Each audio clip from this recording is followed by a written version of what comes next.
Okay, we are recording. So welcome to the study hall for November 15th. Again, the main topic for today is this, quant, problems involving sums. And then if there is further time that remains, once we cover that topic, additional sentence structure problems and sentence correction. And we got to go through the rules. You guys know how this works by now. If you're new to this, maybe you don't. If not, here's the rules. Please watch it with the submissions. Please don't submit problems that are too general or too specific.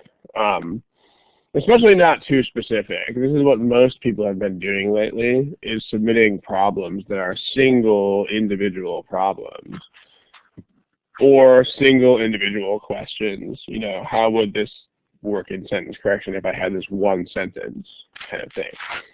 I mean, guys, if you're not generalizing the question, please post it on the forum. That's why we have the forum.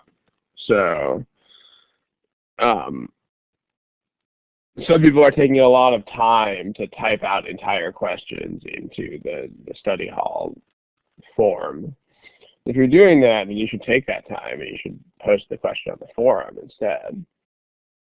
That's why we have those. Yeah, those exist for the explicit purpose of answering single problems, questions type thing. Too general, people haven't been doing this as much lately, but still make sure you know that you can't. In other words, make sure you don't ask about the whole GMAT at once or such a broad class of problems that it's not reasonable. I mean, the flip side of this, if we can cover your topic in 2 minutes, then it's not a good topic. But also, if it would take us like 12 hours to cover your topic or 20 hours, then it's not really a good topic either. We need a topic that we can cover in an hour to an hour and a half, which is the time we have. Finally, personal issues, please don't submit them. This is a study hall that is watched by hundreds, sometimes even thousands of people. So discussing individual study plans here wouldn't really be appropriate. Instead, topics of intermediate depth. Another way of thinking about this, we'll go ahead and write this on the board just so it's more clear. Another way of thinking about what intermediate depth means is problems or topics that can last an hour to an hour and a half. It's probably the best way to think about it. So, because that would explain why things that are too general and things that are too specific are not what we want. So before you submit a topic, please ask yourself, how long would it take to cover this in the study hall? If the answer is 3 minutes, please post it on the forum. If the answer is like 20 hours, then please reduce the topic to something more specific before you post it. And then finally, we need sources. You can't just throw random problems into the form and submit them because we need to know where the problems come from. The reason is that there are a lot of companies, including GMAC itself, but also other prep companies that don't love when their problems are distributed for free. And so we want to make sure that we're not complicit in that sort of thing. So whenever you post a problem, including one of ours, I mean, we have about 4,000 problems in our database, so we certainly don't know them all by heart. So even if it's a Manhattan GMAT problem, please still tell us exactly what the source of the problem is. So, you know, illustrations, someone took all this time to write this problem. If you're going to do this, guys, please post it on the forum. This is like a 2 or 3 or 4 minute question. This is not a study hall topic. So, official guide problems, we can't use them. Personal issues and too general, we can't use those either. So, please read the guidelines that are there when you start the process of submitting. Okay, also, please check the archives. This study hall has had, I think, more than 75 sessions at this point. There have been a lot of them. So it's been running pretty much every other week now for about 2 years. So maybe even 3 years. Anyway, it's been happening for a while. So the point is that there are a lot of previous sessions, and there are a lot of sessions that may already cover things that you had in mind to cover. So you should always check the archives first and see whether the topic that you want to cover is already in the archive. Because it could well be there. And if it is, please watch it first and see whether it's covered.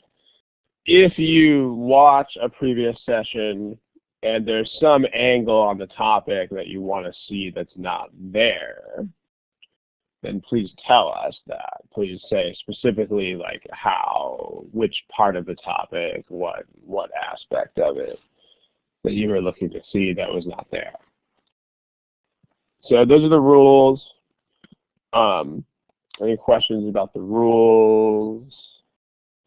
If not, then please go ahead and give me a smiley face if you understand that. Let me just make sure you guys understand where the smiley face is.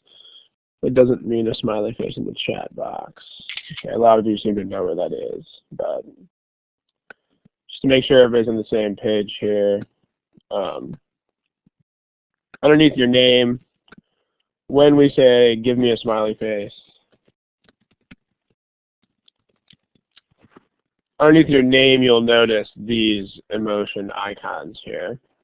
So like Laura, that means like not in the text box. That means in that area underneath your name. Go ahead and select the smiley face and throw it up there. Because those we can all see at once. If you put them in the text box, then you'd have like 30 people trying to dump text in the text box at the same time. It gets hard to see. So okay, so that's how that works. If you understand the rules, give me a smiley face, and then we'll move on to problems and not sums in quant.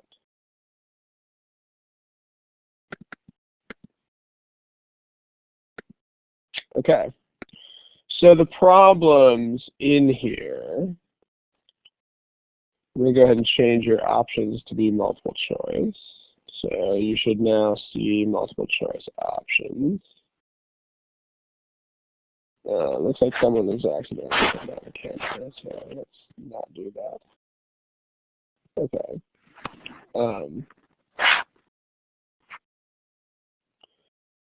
right, multiple choice options. You should have them. Here's where you find those. Right there. Underneath your name, you should now see options A through E. When you select a multiple choice option,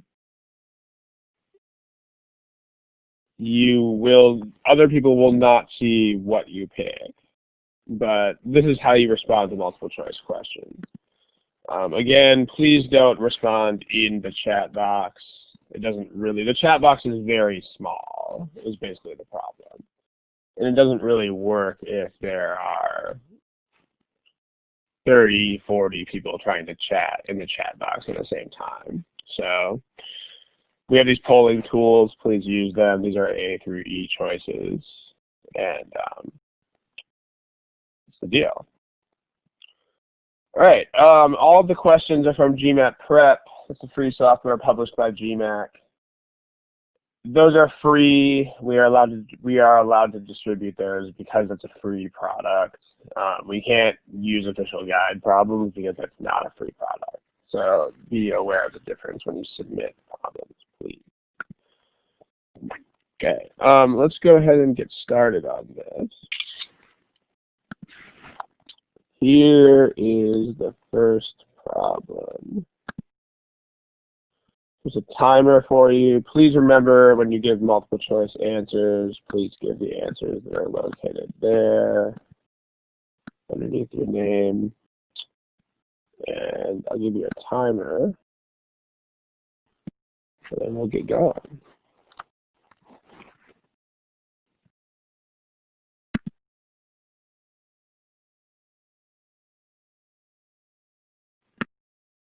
Okay, ladies and gentlemen, please pick something. There are still a lot of people who don't have answers here. There's an Anne, Anna, Blake, Brett, Henrique, Jason, Kathy, Leo, Magda. There's a bunch of you guys, Ulysses. Please pick an answer to the problem. Remember, this is the GMAT. The thing to remember here is that on the GMAT, you have to pick an answer to every problem. So just to make sure we're all on the same page there, if any of you are relatively new to this exam, you got to know how this thing works. And a big part of how this thing works is that on the test, you actually have to answer every single problem in order. So if you're new to this, just make sure you know, because that's a big, big thing. You can't really ever do this whole thing of, oh, I don't know, I'm just going to skip this one and move on. There's no such thing. So you can't skip problems. You can't leave problems blank. You can't return to them later. I mean, these are things that you need to make sure that you enforce on yourself when you practice, because these are not habits that you can build in like a day. So big thing. Also, some of you are changing your responses now after all this time. You want to make sure you don't do that either, because you do need to get an answer within a reasonable amount of time here. So here's the class responses. We got a lot of different ones. There seems to be a decent plurality in favor of B, but there's definitely not a majority for anything. So the question is, what's going on here? So here's an interesting sounding question that maybe is going to sound sort of weird. But let's talk about this statement that is right here.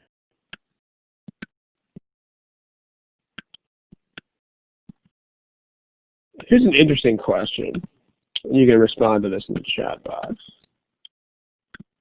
Do we need this?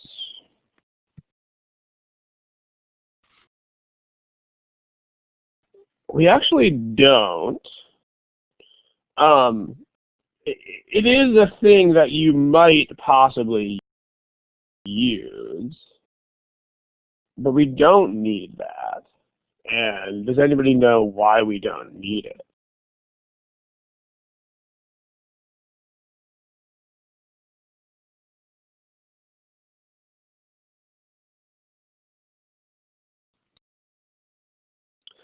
Yeah, Shri has the basic idea.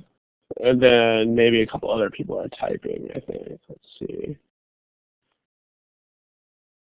Yeah, the point is, I think that you guys are getting at the idea here, which is that if you read the question part, I mean, it's not really a distractor. That's not really what it is. It is a thing that you can possibly use. Like, it's not a complete chunk of useless material, but it's just not something that's necessary. And let's make sure you know why that's the case. So here is the actual question part of the question. That's this part. The thing that you've got to recognize is that this is not the kind of question that needs any extra information. So it's not, you don't look at the first issue, you don't look at the first statement first and judge whether you need it.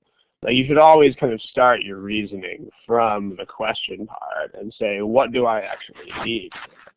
So like in general, that's a very general observation. When you see a question, you should ask yourself, like, what information is missing, or what else do I need to solve this? That's what you should think. I mean, so let me give you a couple of other examples before we talk about this one, because most questions on this test, of course, you will actually need to have information. So, like, if you have a question, you know, that is like, if I say, how long did it take Jake to drive 64 miles at constant speed? What other information do we actually need to answer that question? And type in the text box.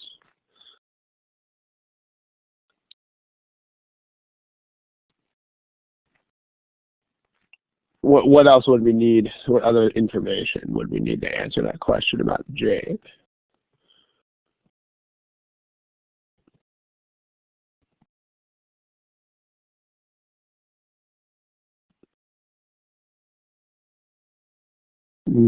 Some people are typing.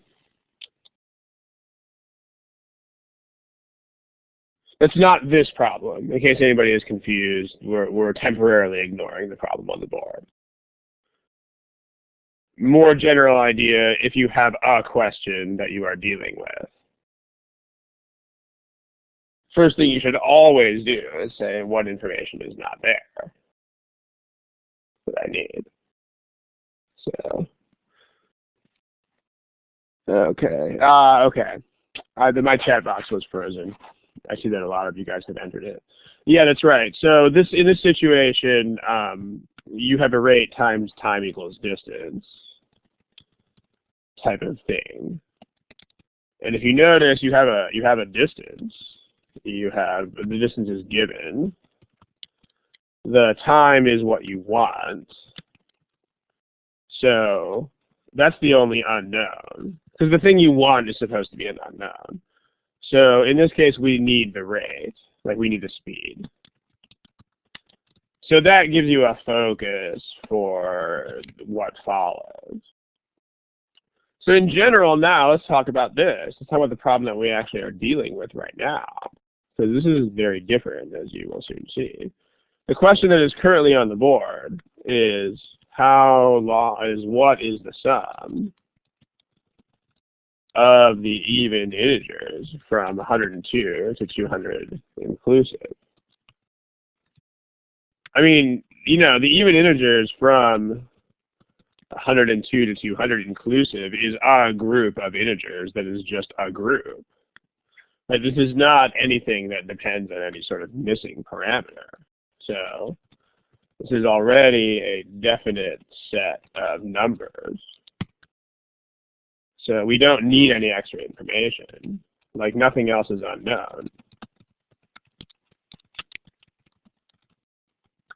Can already solve this. I mean, this is a relatively uncommon situation, but it's still a thing, and it's an essential part of problem solving, that you can't really start from the information. You have to start, your brain has to start from the question part. Like, your brain has to look at the question and say, okay, question, now what do I need to find if I want to answer it? That's how the process works here. So the deal here is that that's just a thing, and you can already answer it. So let's talk about that from that point of view. So the question is just the sum of the even integers from blah to other blah. So, well, let's write that question again. What is the sum of the even integers from 102 to 200 inclusive? When you see sum, unless you have some other strong intuition about what you should do, does anybody know another concept that is very, very closely related to sums? Yeah, averages. They're very, very closely related.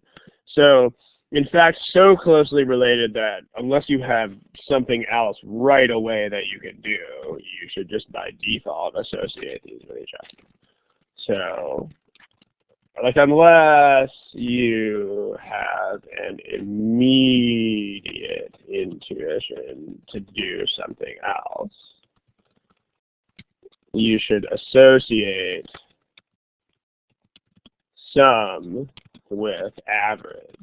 I mean, this actually goes in both directions. Like if you have a sum, you should think about average, and if you had average, you should think about sum. So, in other words, there's two different types of things that are going on here.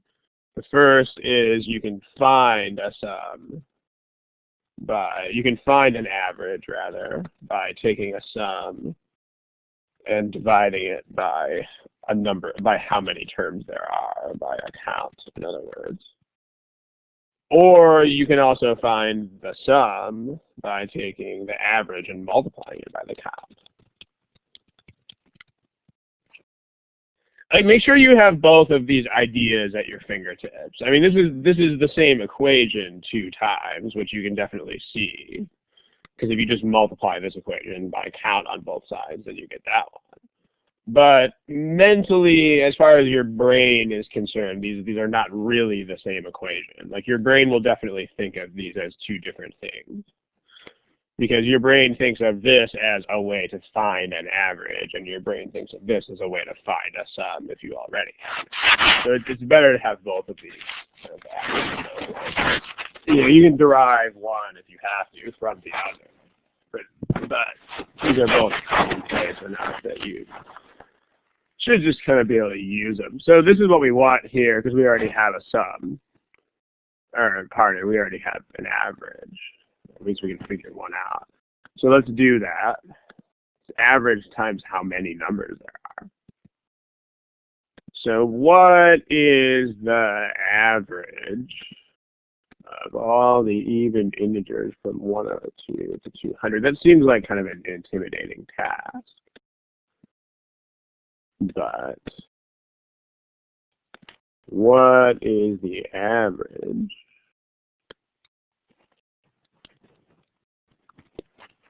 of the evens from 102 to 200?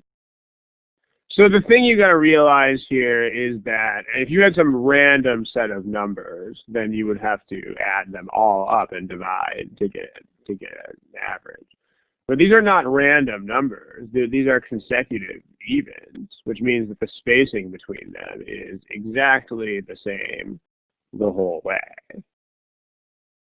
So, I mean,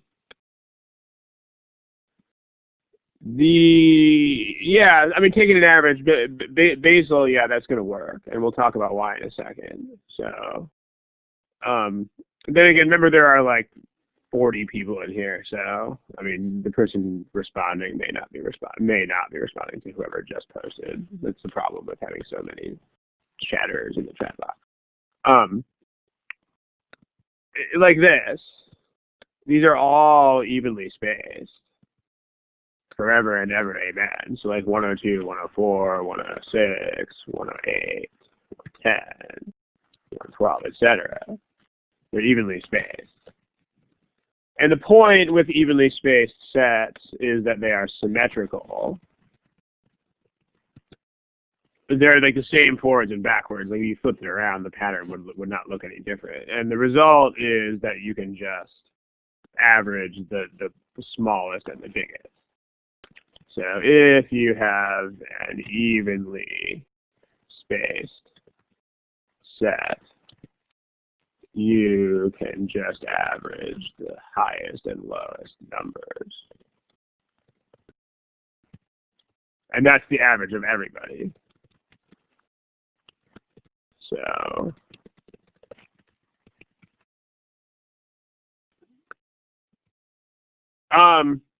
Azamat says in the chat box, I've got a question. Here, let's throw it on the board for just a moment. Let's put that up for the class. Does the GMAT give questions with information that we don't need to solve the problem. Does anybody have an answer to that?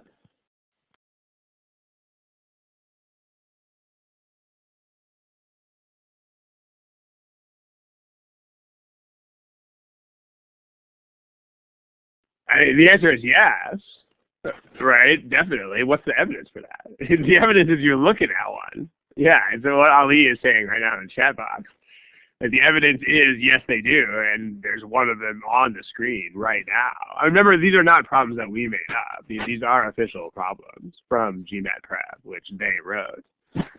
So yeah, the answer to this is definitely yes, and in fact, you are looking at one. So there's that. Okay. It does, Basil, although this problem has nothing to do with medians. So, but yes, it does. Okay. So yeah, evenly spaced set. If you want an average of something like that, you can just average the highest and lowest numbers. So, Sid, yeah, it would, but again, this is not a median problem, so we don't really want to chase that rabbit. The average here is, it can, if you have, yes, it can be. If you have an even number of things, then your median is between the middle two. So it doesn't have to be one of the things in the set. Okay, the average here is going to be, all you got to do is take your 102 and your 200 and average those. So you can do that, and you get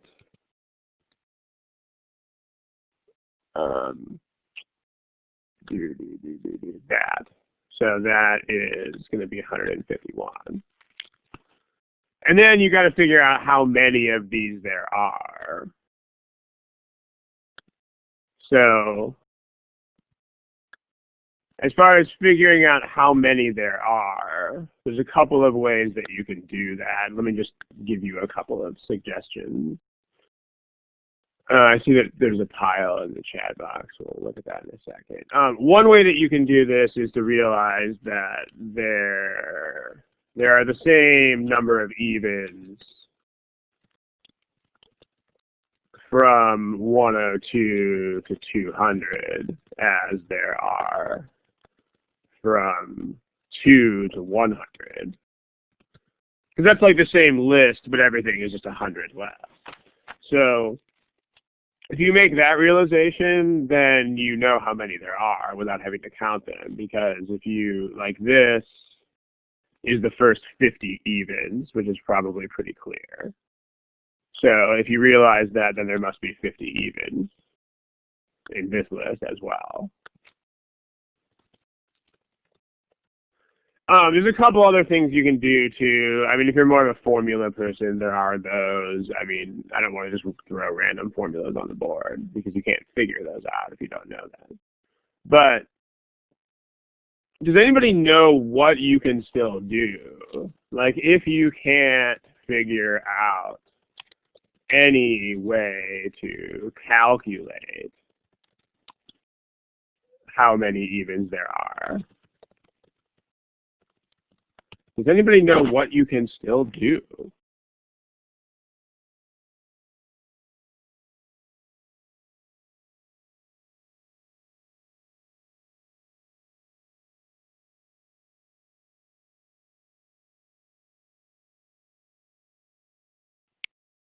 Okay, but yeah, Peter, Basil, those are ways to calculate.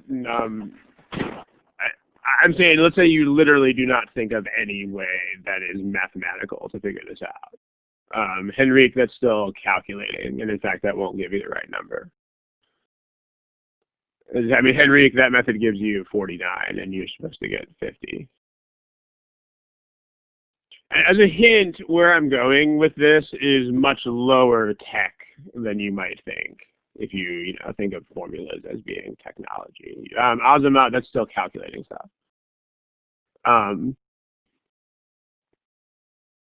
Yeah, you don't have to write them. That's a little bit over the top.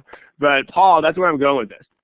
You can just count them on your fingers and make sure that you realize that this is a thing that you can do. It really, really doesn't take that long. Count them on your fingers.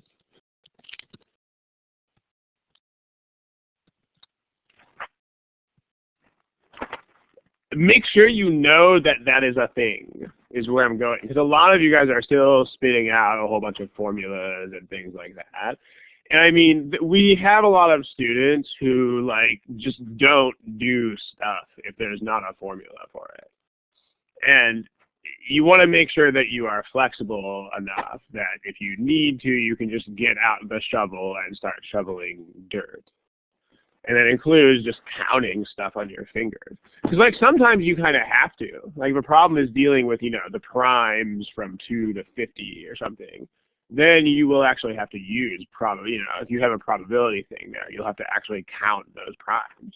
So like same sort of thing, you might have to actually count them. If you're using your fingers, it really doesn't take that long. I mean, you can probably count all 50 of these in something like 15 or 20 seconds.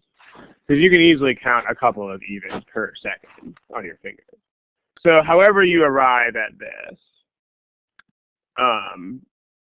Vic, we actually spent about 5 or 10 minutes talking about why you don't need the first statement. So if you were late, you can catch that on the recording. Okay, so anyway, you have 50 evens. So then you can figure out that this sum is going to be, the short version though is that it's not really necessary. I mean, you can look at what's up here, and we wrote down most of the discussion, so you can probably figure out what's going on by just looking at this. Here the sum is going to be 151 times 50. Which is B, like boy.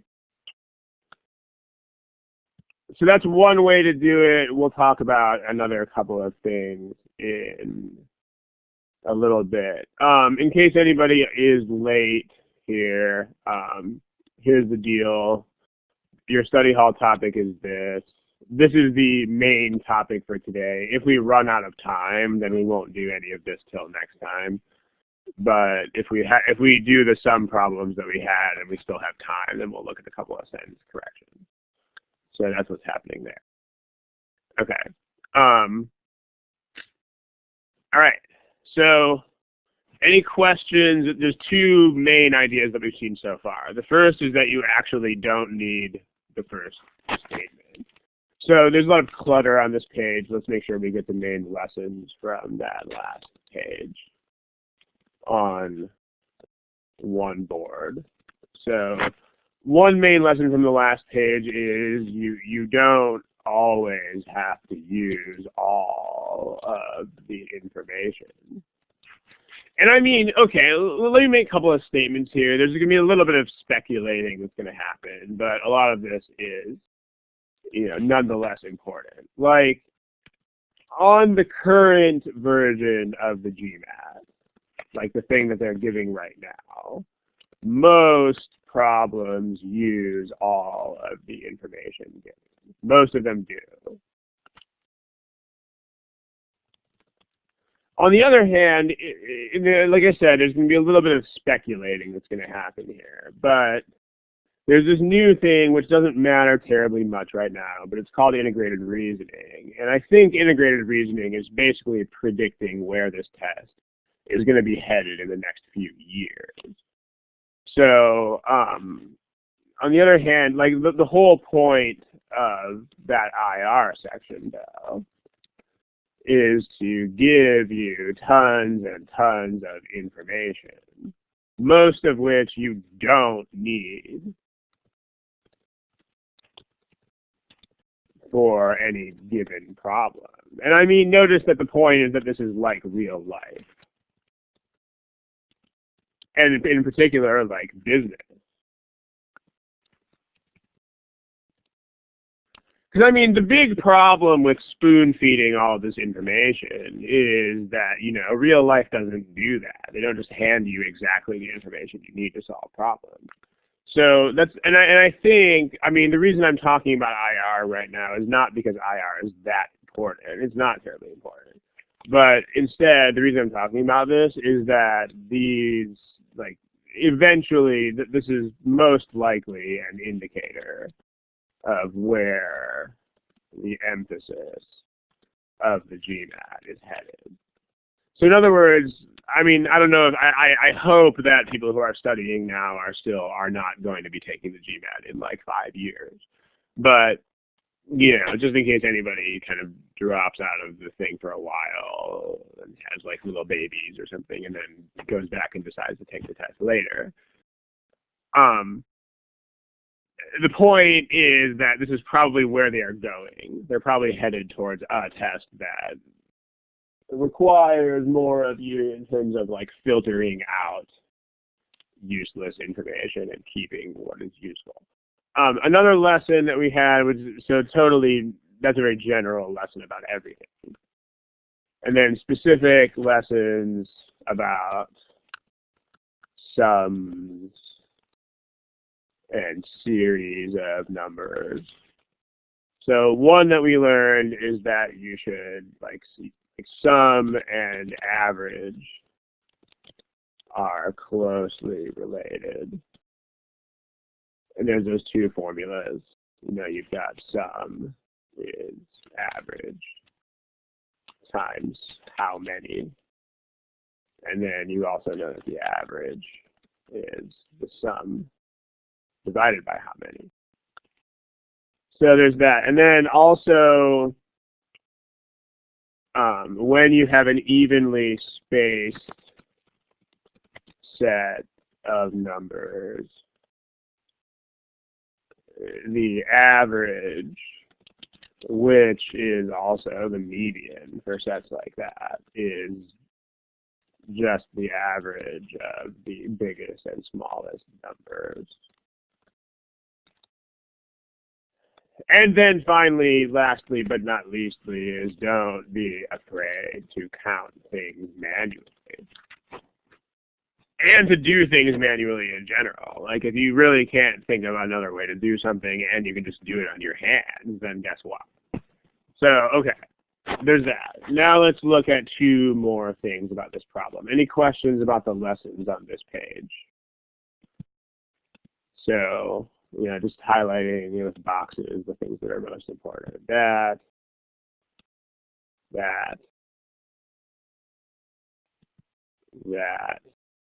evenly spaced sets of numbers. The average is just the average of the biggest and smallest. And don't be afraid of manual calculation, including counting things on your hand. Okay, here's the problem. Let's put it onto a clean new page.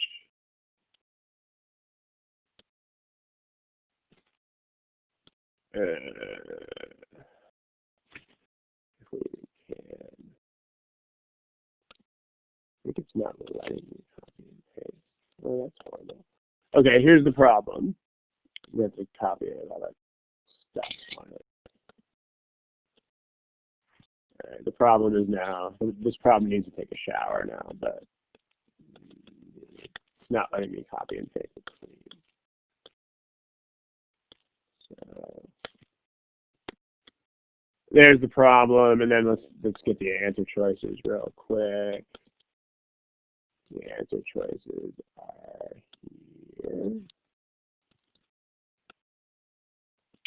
So let's import that. Okay, there you go. So the question is, what if you wanted to use the first statement? I mean, can you? The answer is yes, you can. If you really want to. Like, they're not giving you a completely irrelevant piece of information here. But if you really want to, then you can use the first statement. So you know that 2 plus 4 plus 6 plus 8 plus plus 98 plus 100 is 2,550.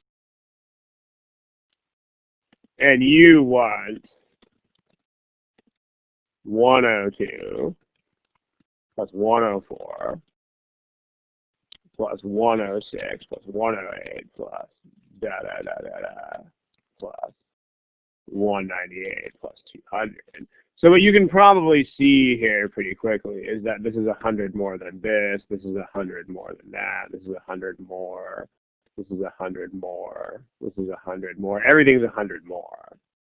So you're adding, I mean, there are 50 of these, and you're adding 100 each time. So the number you want is 50 times 100 is 5,000 more than the given 2,550. So that's also B. Peter, your question that you typed, I mean, in data sufficiency, you just use whatever is in the statement. You may or may not need it, and it may or may not help, which is the crux of data sufficiency, but the different from problem solving because you have two statements that you may or may not use. Okay, so that's one way to do this. It's 2,550 plus 5,000. If you wanted to use the first statement, you can certainly use it. They are maybe more helpful than usual. Like I would think they would give you the sum of like 1 through 50 first. Then you'd have to double it first, and then you'd have to do that. But whatever they give you. Okay. Finally, one more approach that you can take. One more thing. Here, the answer choices are really, really far apart. Who cares? Does anybody know why that matters?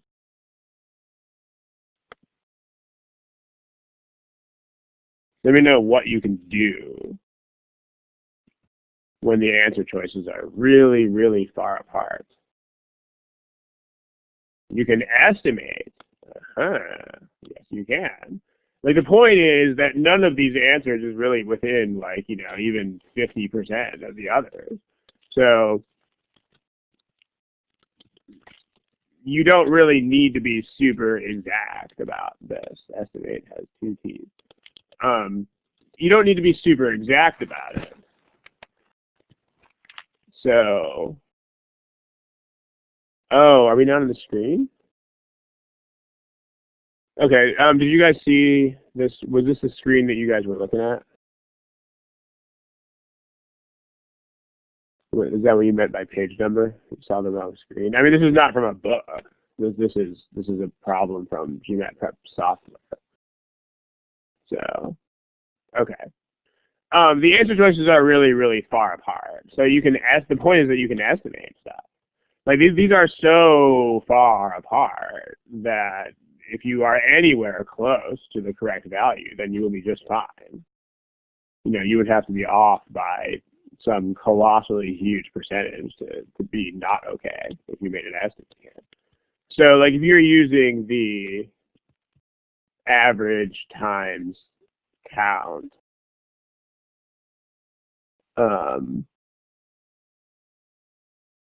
I'll leave there's only 50 numbers though, there's not 100.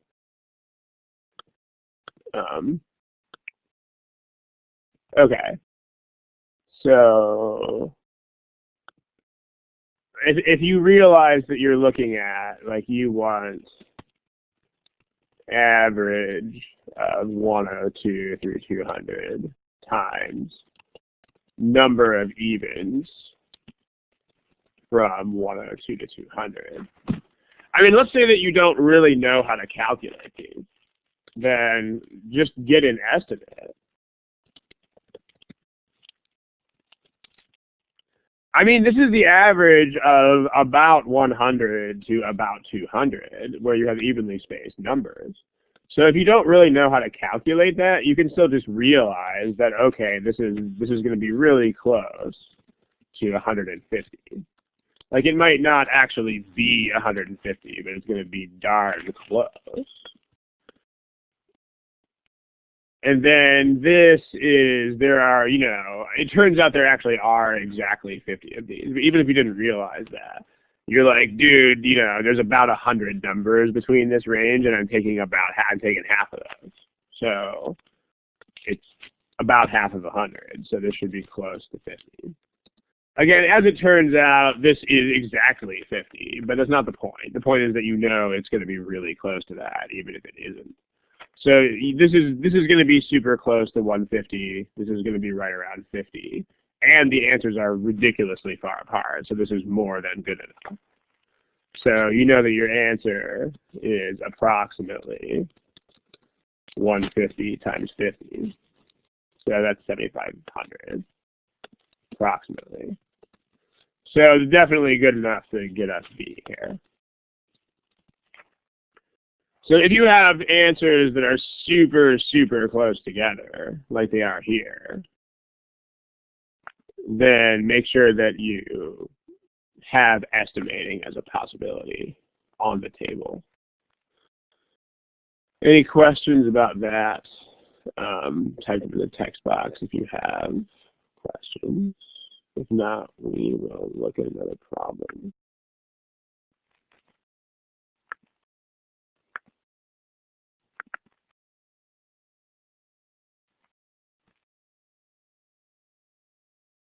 Okay, so let's look at another problem. Let's look at this one. So again, remember multiple choice answers. Remember where you want to answer those. You want to answer those here. Let me clear out your responses. Okay, here's a timer.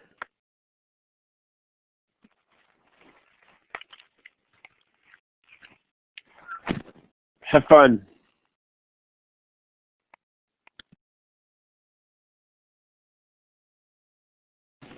Okay, only about half of you have answered the problem.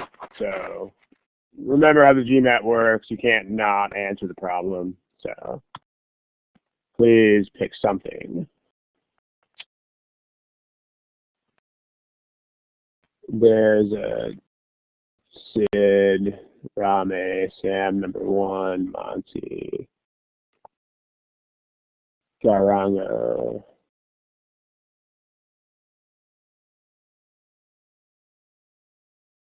Okay. All right, so again, if you don't have an answer, you really need to pick one, but let's move on. If you are one of the 6 non-responders, here is me, but if you're one of the other 5, make sure you know that you can't. You can't not respond. All right, well, let's take a look. So what do you think is going on with this? Sum of the first 10 terms. The idea being that this is a little bit too much to calculate directly, unless you are an absolute wizard at arithmetic. So, is this a smallest and largest thing? I mean, it depends on what you mean. I'm not really sure what you mean by possibility, but this is not a problem where you can just do the average of anything with smallest and largest, because this is not an evenly spaced set. So, but let's get at this as sort of a general lesson. Like if there's too much to calculate directly, what are they trying to get you to do? Well, what they're trying to get you to do is just recognize a pattern or a trend. So that's a very general takeaway for you to get here. Like, if there are too many steps for direct calculation, then you should look for patterns or trends. And by the way, make sure that you are not too down on the ability for direct calculation. I mean, don't underestimate what you can calculate by hand. But in this case, it's probably a bit rich to try to calculate this directly, unless you are fine with denominators like 1024. So don't underestimate what you can. As we said in the last problem, I mean, there's a lot of dirt that you could shovel in a couple of minutes. But if you honestly really start doing something manually and you see that it's going to just get crazy, then you should start looking at pattern recognition instead. So, I mean, let's write out the first few terms and just see what the heck is even going on here. So, write out the first few terms. Let's take a look at that. Well, the first term is -1 squared, which is +1 times half. The next term is -1 cubed, which is -1 1/4. Then you get -1 to the 4th, which is +1/8, and then you can kind of see what the pattern is: -16 plus a 32nd minus, etc. So, and just to make sure that you know which corresponds to which, this is the number when n is 1. This is the number when n is 2. This is the number when n is 3. This is the number when n is 4, and so on. So there you go. All right, well, I mean, we want the sum, so what we should start doing is start looking at smaller sums. You know, because if we see what happens with the sums of X number of these, then we can probably get a grip on what happens with 10 of them. So if you just have these two,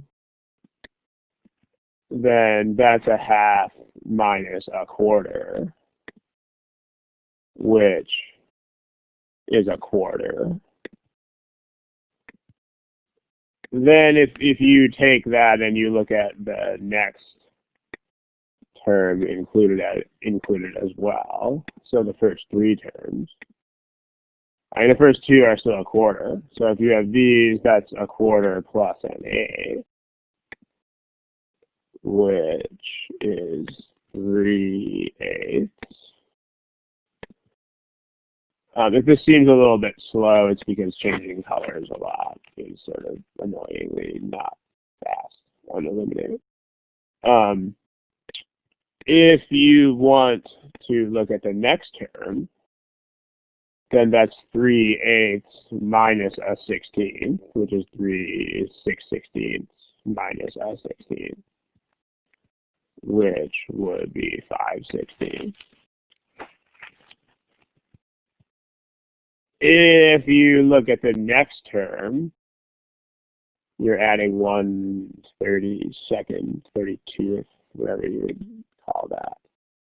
So 10/32 plus 1/32 is 11/32. So then you want to stop and be like, okay, what is going on here? And I mean, there's a definite pattern here. You know, all of these are between 1/2 and 1/4. And you aren't really going anywhere. You know, if you look at this the numbers that not only are you adding and then subtracting every time, which means that most of these things will cancel each other out most of the way. But also, I mean, you can see a progression that's not going anywhere. It's a progression that's just staying stuck around where it is. So, and I mean, you know, dealing with numbers like a 64th and a 128th and stuff like that will not get you out of that zone. So this is going to be this. It's going to be between a fourth and a half. So, I mean, the main deal here is that you can just recognize the pattern. And the clue that you want to be trying to do that is there's too much to just do manually. But that's the difference. Like if they asked you for the sum of the first 5 terms, that's not really that hard. I mean, you could just find this. This would not take you much time. So by all means, you should just add up all 5 terms. But 10 terms is getting to be a little bit much. If they asked you for like 20 or 100 terms, then of course that would be plainly ridiculous to do by hand. So then in that case, you would just want to look for a pattern. So, pattern. Any questions about that?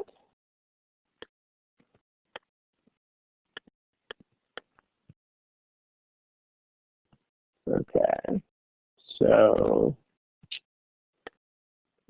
let's take a look at this question that people are asking here. Can we use the Jason? That method's pretty good too. In fact, that method lends itself to using. Peter, I don't really know what you mean because there's no graph in this problem, but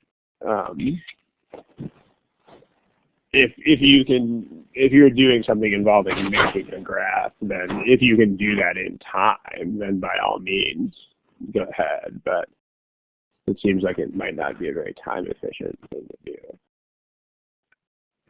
Okay, so the lessons that you got here on this last slide, then we'll look at this geometric thing. From the last slide. So if there's honestly too much to calculate, and again, don't make that sort of decision too quickly, then look for a pattern. That's the deal there. In fact, that's pretty much the deal, aside from don't be afraid to write out a bunch of possibilities. Okay, so there's that. Let's say there's a question in the text box. Let's go ahead and address it somewhat here.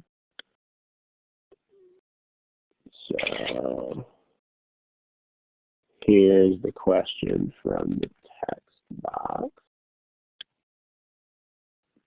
Let's make a new page.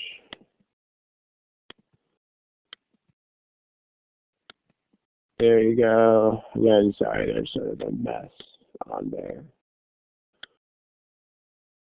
But there's the problem prompt, and here are the answer choices.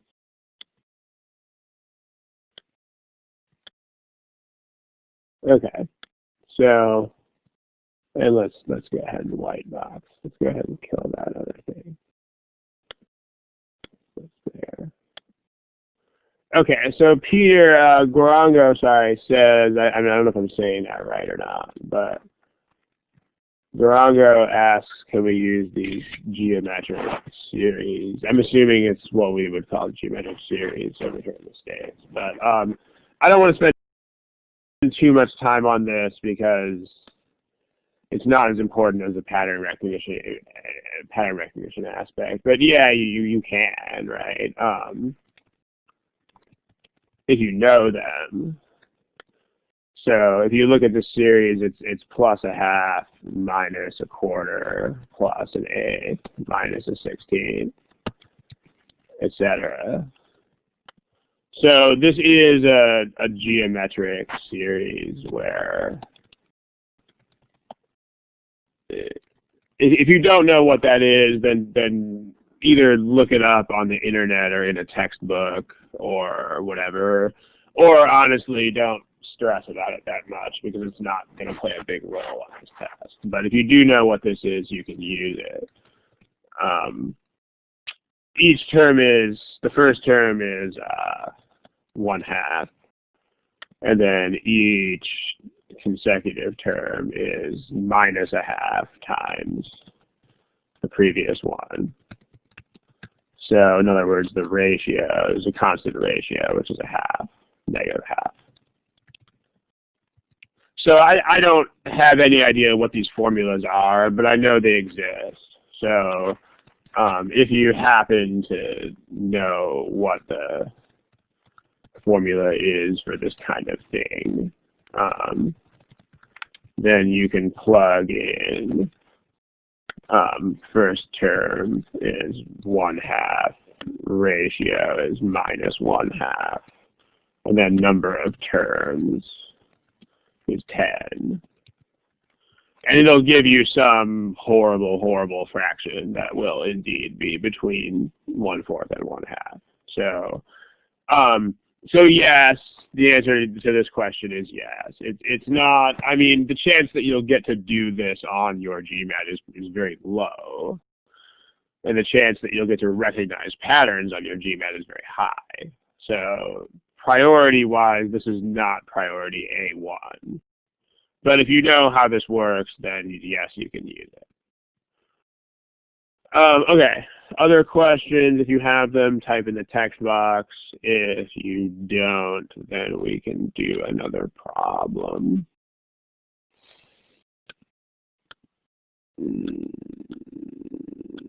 Okay, let's look at, see, 1 or 2 more. How about that one? Give you the timer with about 2 minutes or so on it.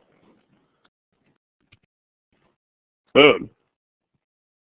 A good time.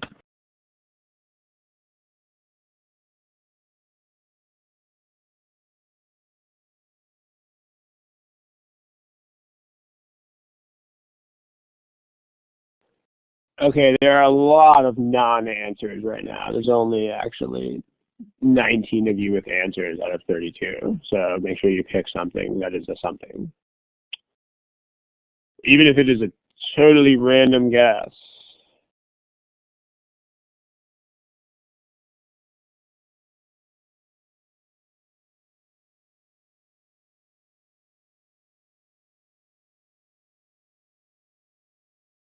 Okay.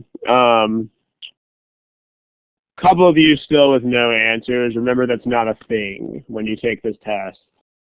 There's no abstaining from the questions. So I know I say that way too many times, but you can't not answer these. So if you are Rame or Sam or one of the other non-responders, Monsi, yeah, pick something. All right, here's your class results. I mean, so people are kind of picking lots of different answers here. There's not much of a consensus on anything. In chat box, who's got an insight into this one?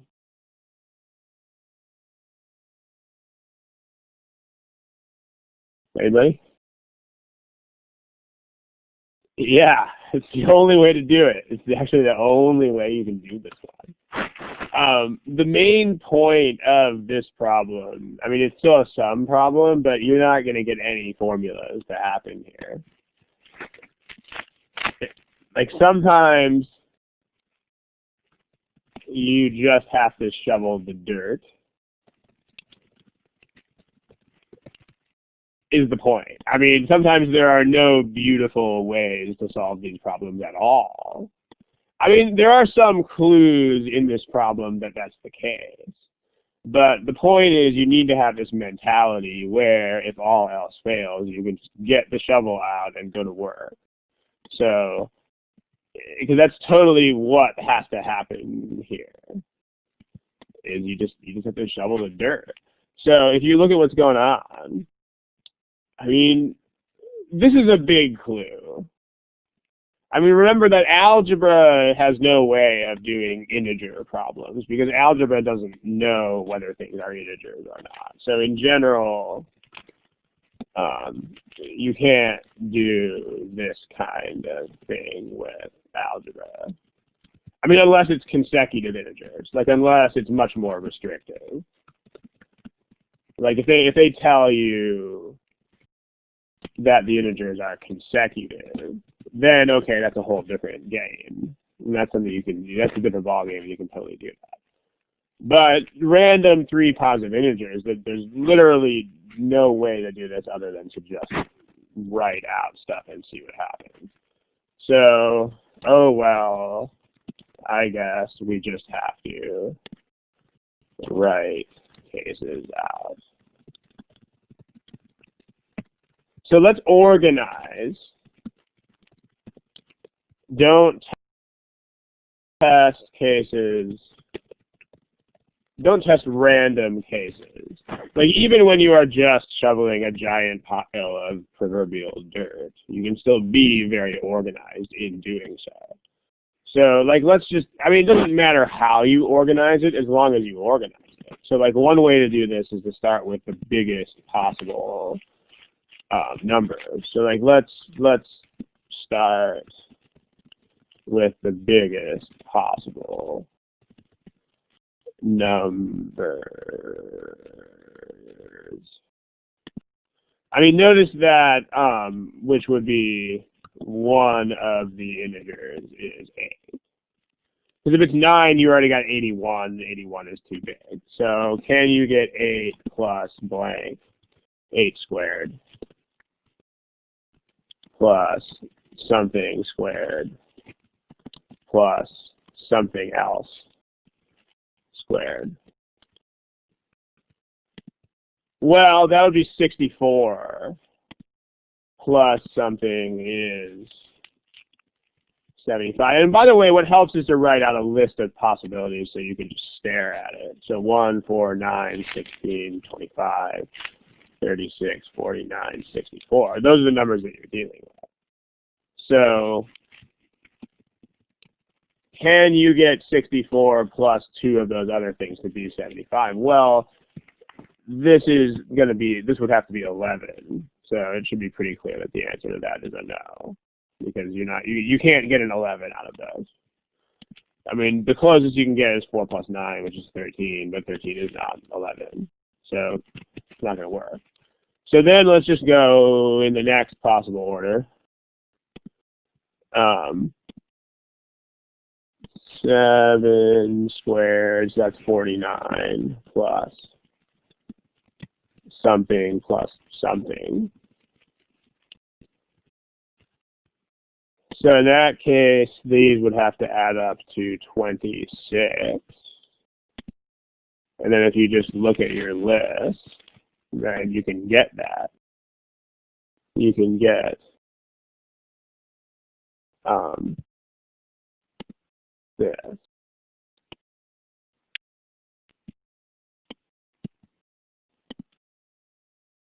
Okay. So there you go. So 49 plus 25 plus 1. So the integers are 7, 5, and 1. And there you have it. So I guess that we're looking at E. The main point of this problem is sometimes you just have to shovel the dirt. You really do.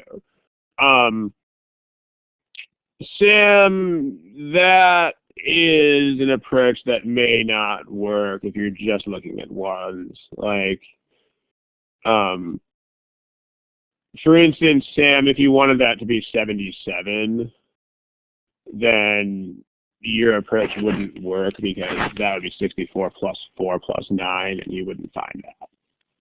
Like if you just said 64 plus 1, oh, that doesn't work, then you would lose that one.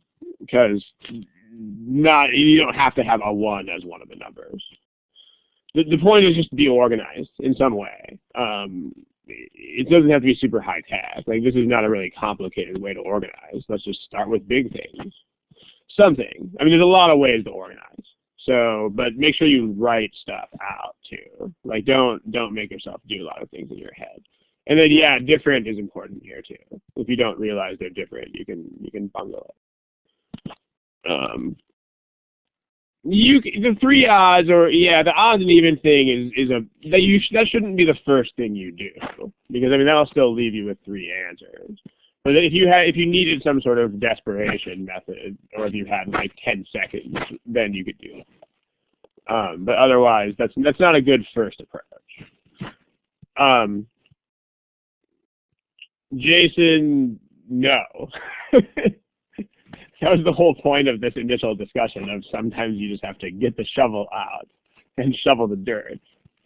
Is that there's absolutely no other way to do this. That's the point. Yeah. Okay, here's what we're going to do. I'm going to throw one more problem on the board. We do have to be done in 10 minutes.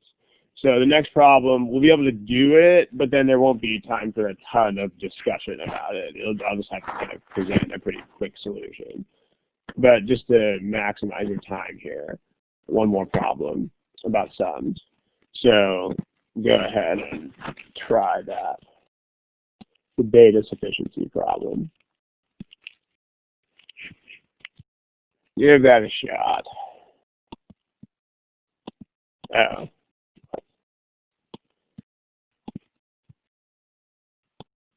There's what we want.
It's better because you get the reward.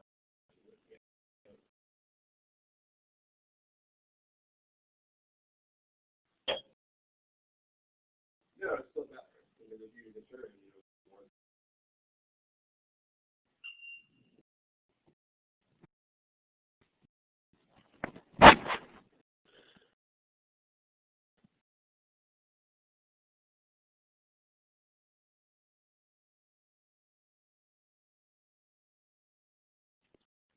Okay. Yeah, the last problem, Leo, your comment. I mean, if that's the words you wrote there are not entirely accurate because I mean 7 is not too big. 7 is actually one of the numbers, but whatever it is. Okay, so let's just discuss this really quickly. Yeah, if you're eliminating that, that kind of boils down to what we did on the board. But as long as you're organizing it, then good. As long as you're not just plugging in random possibilities in no order. Okay, so here are your answers. Again, let's go through this very quickly because we do have to get out of here in about 5 minutes. But there's a lot of B's and a lot of E's here. So the first thing you need to do here is clarify what the question is in the first place.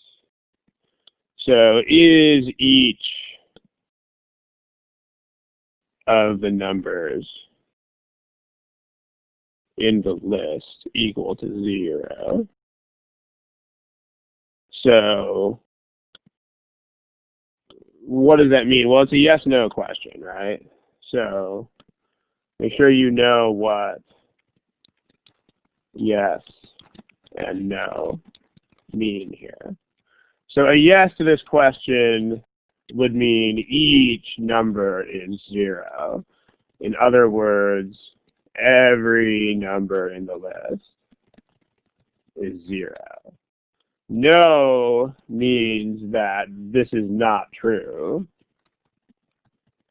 In other words, you don't have to have non-zero for everything, but at least one of the numbers is not 0. So this is how yes-no question means. If you can get both of those to happen, then it's not sufficient.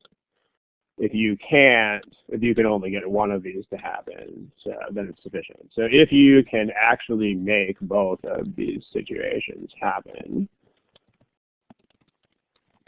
then not sufficient. If you can't, in other words, if you are stuck with just one of them, then sufficient. All right, well, let's see. The product of any two numbers in the list at all. This means that if you take any two numbers from the list whatsoever, then you get 0. So statement 1, again, we got to make this sort of quick, but it's easy to get a yes here. You just make all the numbers 0. So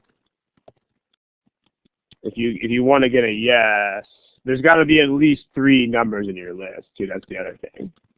You need at least 3 numbers. That's supposed to say 3. Let me fix that. You need at least 3 numbers. Okay, to get a yes, you can just make your list have 0, 0, and 0 in it. So that satisfies the statement. So, and then if you want to get a no, what you can realize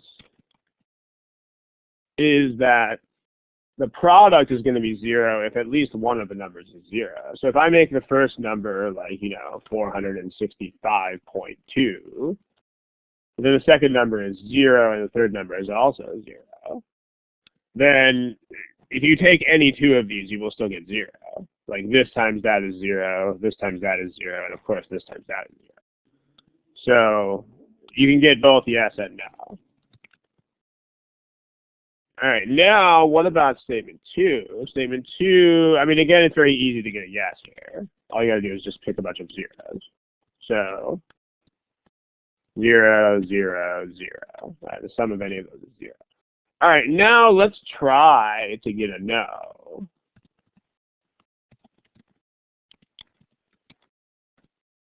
So let's pick a number that's not 0. Let's see if we can get, I don't know, like 14 in there. Well, what does the next number have to be? Because remember, you need all of the sums of pairs to be 0. So if I have a 14 in my list, then what is the next number? The next number has got to be -14, because otherwise it won't be 0. But then this is where you're in a bad position, because now you can't pick a number that will work with both of these. So, frowny face, because you have 14, this blank needs to be -14. But because there's a -14, unfortunately, it also has to be 14 at the same time. Can't be both at once.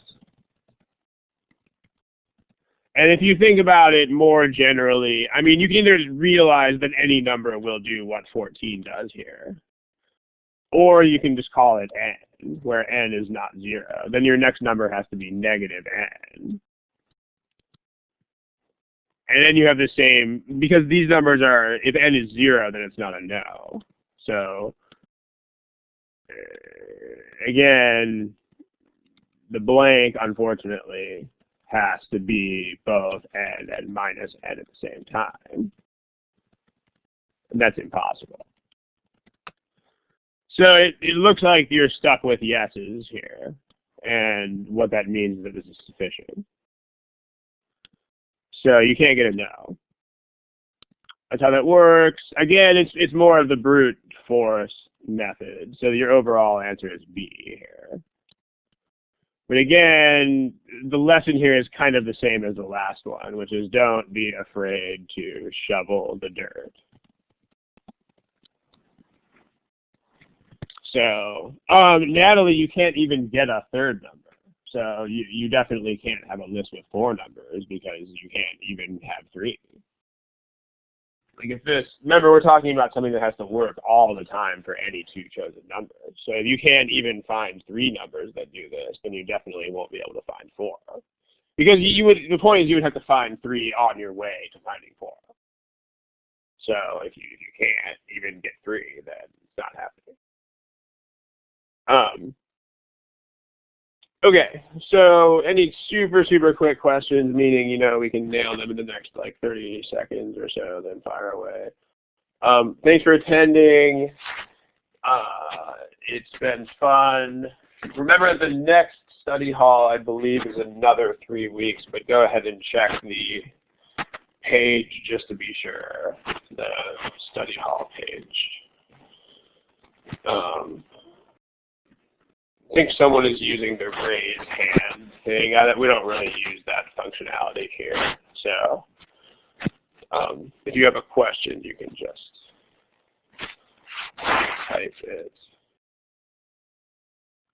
Johanna, no. If you consider these 3 numbers, then the first statement is true.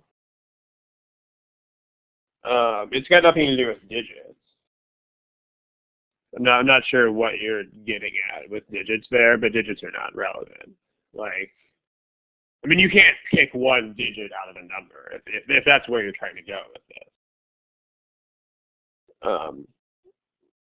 Well, if it's 1, 2, 0, it just doesn't work. You would just ignore that.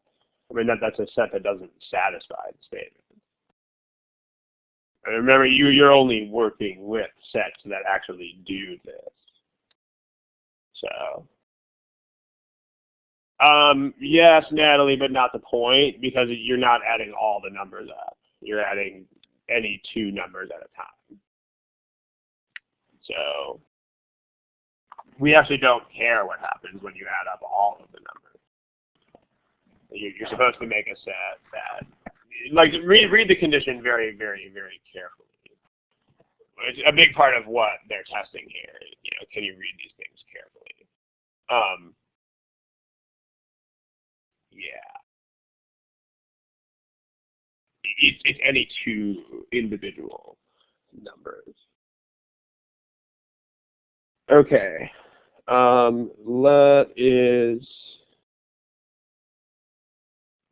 Rami answered no to the question. The question is up there. I mean, the questions that you guys are asking right now, Rami in particular, it seems like you're not fully vested yet in how data sufficiency works. Like it seems like you're still not clear on the fact that there's a question and then that there are statements. And the yes, no is the question that's up there. But the qualifying numbers that you look at in the first place are the ones that correspond to those numbered statements. So make sure that you have that straight before anything else. So there's that. Okay. All right, let's go ahead and quit. And thank you guys. And have a good holiday. Yeah, have a great Thanksgiving to you as well. God bless you. If you're traveling, have a safe travel. Safe travels. And we are out of here. So I'm going to cut off the recording here at this point. And that's it. Good night and good luck.